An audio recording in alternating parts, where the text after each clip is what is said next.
अलैकुम बारक यहुशवा हमशाख। मैं आपका भाई पास्टर सुफियान बनियामीन आपकी खिदमत में हाजिर हूँ। अजीज़ों, आप सब जानते हैं हम सीख रहे हैं अलूहियत अल मसीह। आज उसका 18वां पॉइंट है और इस पॉइंट में मेन मुद्दा जो है वो है खुदावंद का फ़रिश्ता। मुझे बहुत सारे दोस्तों ने मेरे इनबॉक्स में ये गुजारिश की थी कि मैं खुदावंद के फ़रिश्ते के बारे में वीडियोज़ बनाऊँ और आप लोगों के सामने इसकी तफसीलात को रखूँ। बहुत सारे लोग खुदावंद के फ़रिश्ता के मतलब मुख्तलिफ़ ख्याल रखते हैं। हमने मुनासिब समझा कि इसके बारे में भी इंफॉर्मेशन आप लोगों को दी जाए, क्योंकि खुदावंद के फ़रिश्ता को लेकर मसीह की अलूहियत के बारे में बहुत ज़्यादा बहस रहती है और ये फ़रिश्ता अक्सर औक़ात लोगों की गुफ्तगू में चर्चा का सबब होता है। आज हम इस फ़रिश्ते के मतलब बड़ी तफसील से सीखेंगे।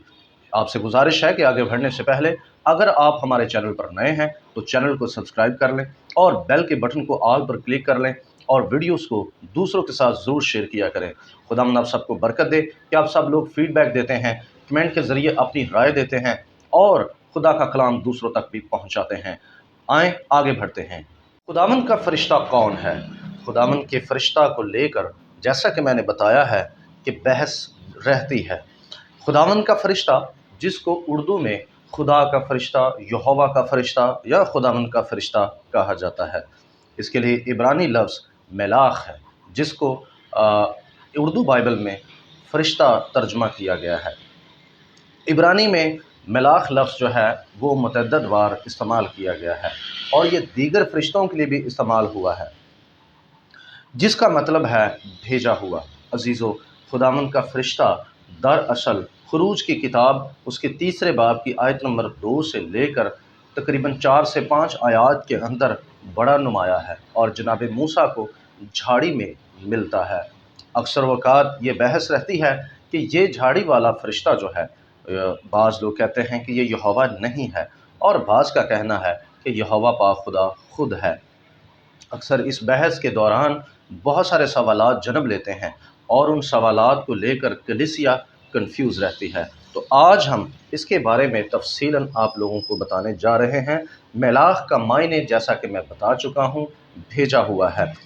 ये दरअसल किस किस्म का फ़रिश्ता है?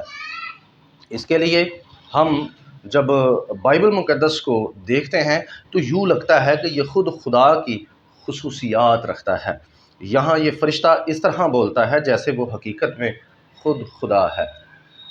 क़ज़ात की किताब उसका 2 बाब आयत नंबर 1 से लेकर 5 तक जब हम पढ़ते हैं तो उसके अंदाज़ से हमें यूँ मालूम होता है कि जैसे खुदा बात कर रहा है और ये भी हमें पता चलता है कि वहाँ बनी इसराइल इस फ़रिश्ते को कुर्बानी पेश करते हैं और मुद्दा कुछ यूँ मालूम होता है कि दरअसल ये यहोवा खुदा खुद है, क्योंकि किसी फ़रिश्ते को कुर्बानी पेश करना कुफ़र या बाइबल की नफ़ी है, क्योंकि इबादत का हकदार सिर्फ़ और सिर्फ़ यहोवा पाक खुदा है। लेकिन बनी इसराइल क़ज़ात 2 बाब आयत नंबर 1 से 5 तक जब हम पढ़ते हैं तो बनी इसराइल इस फ़रिश्ते को कुर्बानी पेश करते हैं। जब हम आगे बढ़ते हैं तो याकूब इस फ़रिश्ते के साथ जो उसके तजर्बात गुज़रे होते हैं वो बताते हुए इस बात का ज़िक्र करता है कि इस फ़रिश्ते ने मेरी औलाद को या मेरे बच्चों को बरकत दी है। अजीज़ों, याद रहे कि बनी इसराइल को पूरी बाइबल गवाह है कि खुदा ने बरकत दी है, यहोवा पाक खुदा ने बरकत दी है। लेकिन याकूब पैदाइश की किताब उसके 48 बाब में 15 ta 16 आयत में इस बात का ज़िक्र करता है कि इसी फ़रिश्ते ने उसे हर तरह की बला से बचाया और उसने मेरी औलाद को बरकत दी।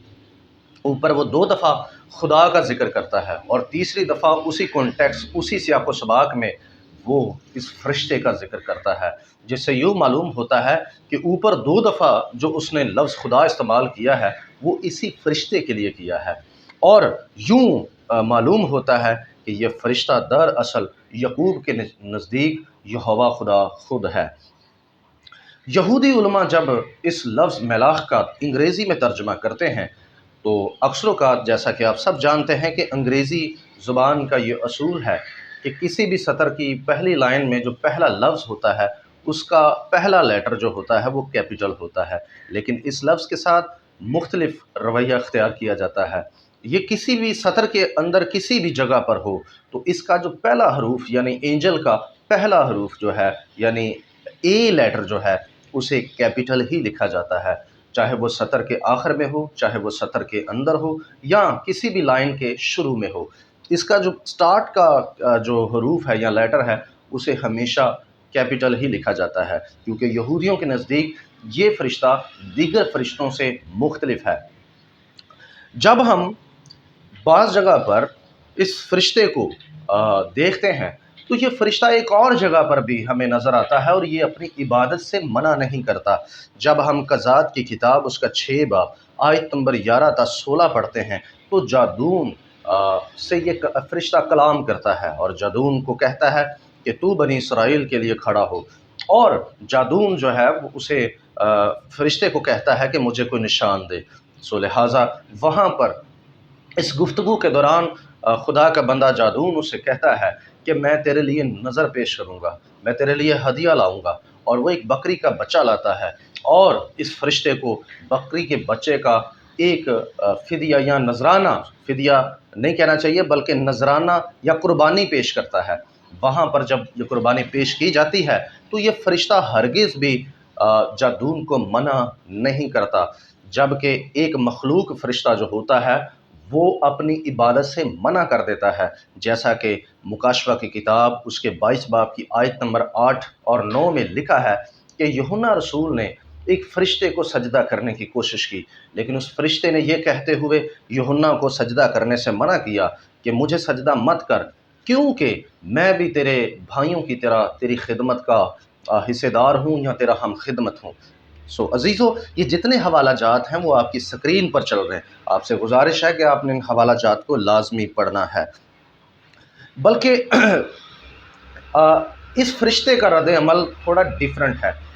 یہاں قضات کی کتاب اس کے 6 باب میں وہ جادون کو اپنے لیے قربانی پیش کرنے سے منع نہیں کرتا۔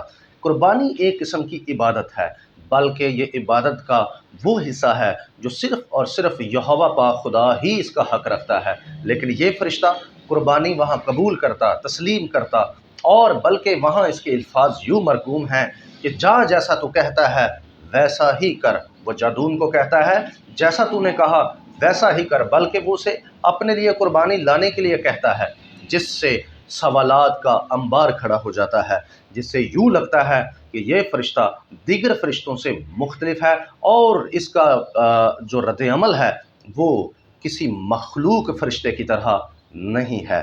عزیزو، خدا کا حکم ہے کہ میرے علاوہ کسی کی عبادت نہ کی جائے۔ بائبل مقدس ہمیں کئی بار اس کے بارے میں تعلیمات دے چکی ہے، انبیاء کے صحیفوں میں، رسولوں کے خطوں کے اندر اور عہد جدید کے اندر کئی بار یہ تعلیم پائی گئی ہے کہ یہوہ کے علاوہ کوئی عبادت کا حقدار نہیں ہے۔ اگر ہم رومیو 1 باب آیت نمبر 25 دیکھتے ہیں تو وہاں پر مخلوقات کی عبادت کرنے کے سلسلہ میں ماتم کیا گیا ہے اور اس کی مزاحمت کی گئی ہے، اور ایسے لوگوں کو ناپسندیدہ عقل کے حوالے کیا گیا ہے، جبکہ قضات 6 باب کے اندر ہم دیکھتے ہیں کہ یہاں پر ایک فرشتے کی عبادت کی جا رہی ہے جس میں جادون اس فرشتے کو قربانی پیش کرتا ہے۔ اگر ہم کلسیوں 2 باب آیت نمبر 18 دیکھتے ہیں تو کلسیوں 2 باب کی آیت نمبر 18 میں باقاعدہ طور پر فرشتوں کی عبادت کرنے سے منع کیا گیا ہے، لیکن جادون اس معاملے سے ڈیفرنٹ عمل کرتا ہے۔ قضات 6 باب آیت نمبر 11 سے 16 تک جب ہم پڑھیں تو یہ معاملہ بالکل مختلف ہے۔ اس کے علاوہ جب ہم کلسیوں میں پڑھتے ہیں تو خاص طور پر پولس رسول کہتا ہے کہ فرشتوں جیسی عبادت تمہیں کوئی اس کا بہکاوا دے کر تمہیں کوئی بہکا نہ لے۔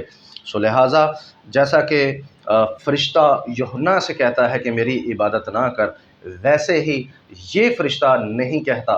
خروج کی کتاب، قضات کی کتاب کے اندر اس کا رد عمل بالکل ایک خالق کی جیسا ہے۔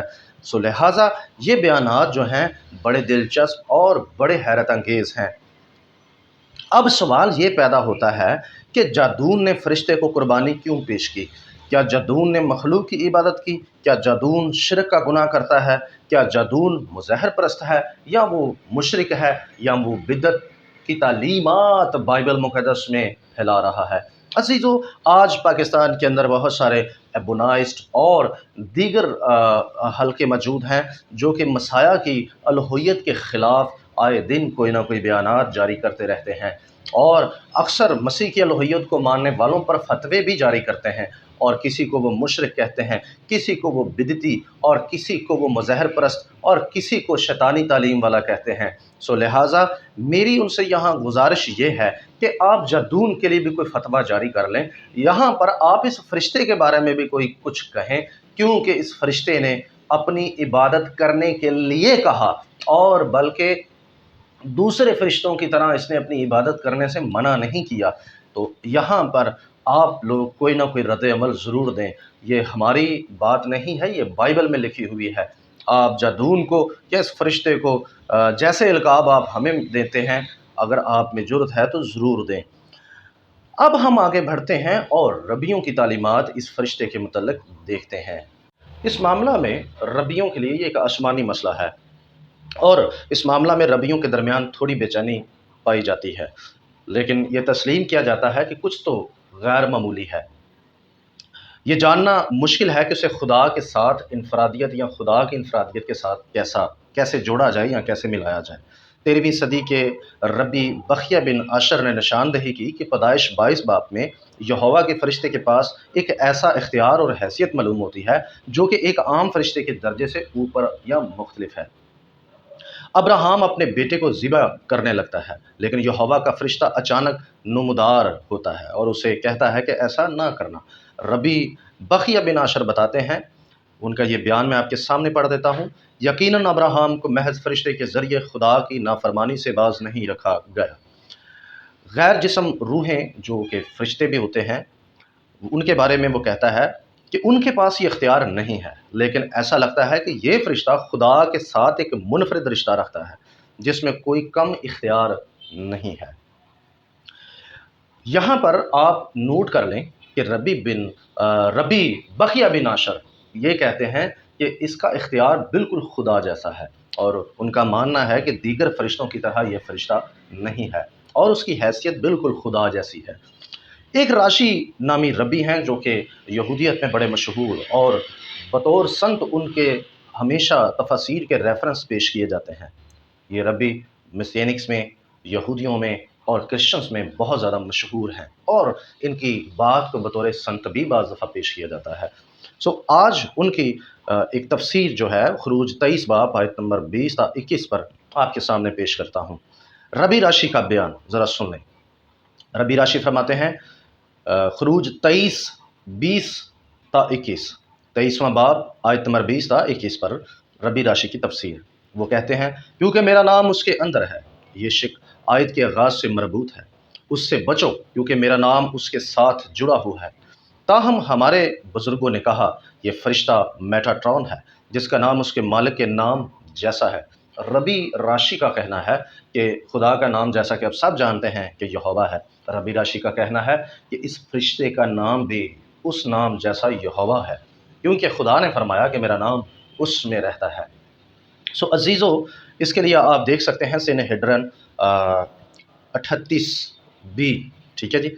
रबी राशि मज़ीद फरमाते हैं कि 431 की अददी कीमत मेटाट्रॉन की है और शदाई लफ्ज़ की अददी कीमत मेटाट्रॉन लफ्ज़ की अददी कीमत के बराबर है, क्योंकि शदाई लफ्ज़ की अददी कीमत 314 है जो कि मेटाट्रॉन लफ्ज़ की अददी कीमत के बराबर है। इसके लिए देखें तकोनी ज़ोहार 66b वर्स नंबर 3।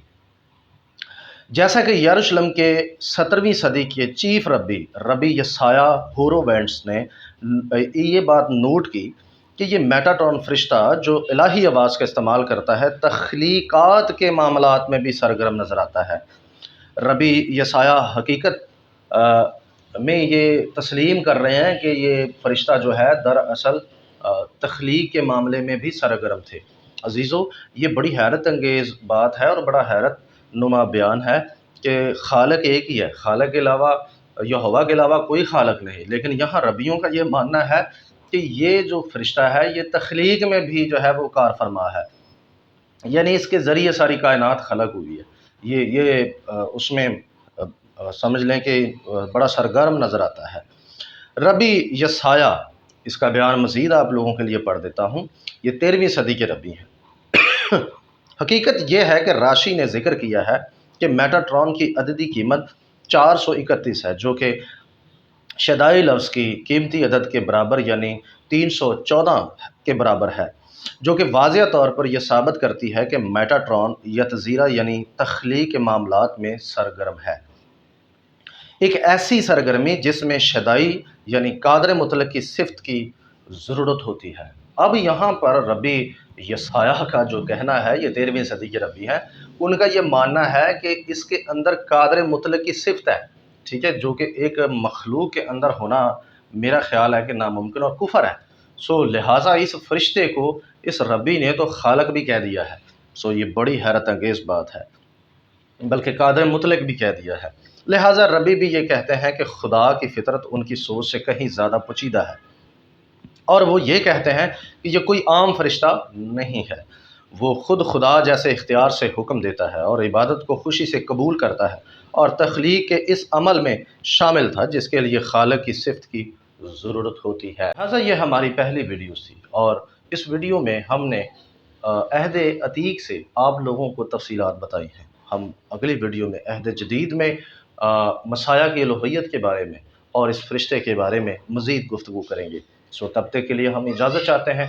आपसे गुजारिश है कि अगर आप चैनल पर नए हैं तो चैनल को सब्सक्राइब कर दें, बेल के बटन को ऑल पर क्लिक कर दें और वीडियो को दूसरों के साथ शेयर करें।